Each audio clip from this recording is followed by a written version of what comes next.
Գինեգործները խաղողը հաճախ նմանեցնում են մարդկանց։ Նա տեսնում է, լսում, մարդկանցից կլանում դրական ու բացասական էներգիա։ Նույնիսկ աճում եւ հասունանում է 9 ամսում, ինչպես երեխան։ Եթե հողին վերաբերվում է սիրով, խաղողի վազին սիրով, ինքը նույն ձևի քեզ պատասխանում ու պատահական չի։ Խաղողի բողոքոջներին աչք են ասում, այս որ ինքը թևեր են ասում, մարդայնացված է, ոտ են ասում,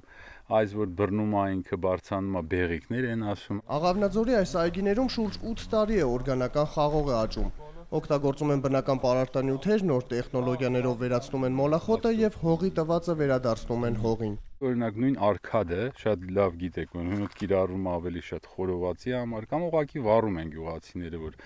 ավելի հեշտ լինի։ Մենք օրինակ այս տարվանից արդեն աղում ենք դա հատուկ աղացով եւ տալիս ենք ասենք խաղողին, վազին։ Սա բնական սնունդ է։ Իսկ աշնանը բերքահավաքից հետո օրգանական խաղողը վերածվում է օրգանական գինու։ Մի մասը խմորվում է կարասների մեջ ավանդական ձևով եւ բնական խմորիչներով, մյուս մասը ժամանակակից տեխնոլոգիայով։ Խմորումից հետո այս կարասներից տեղափոխվում է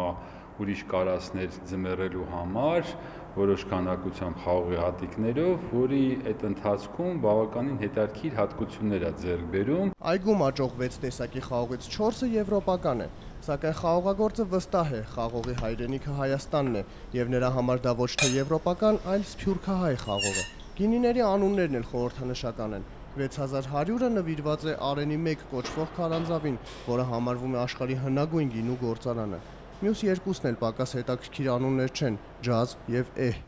Կենաց։ Մուշեղ Իսախանյան, Էդմոնդ Հակոբյան, օրակարգի համար։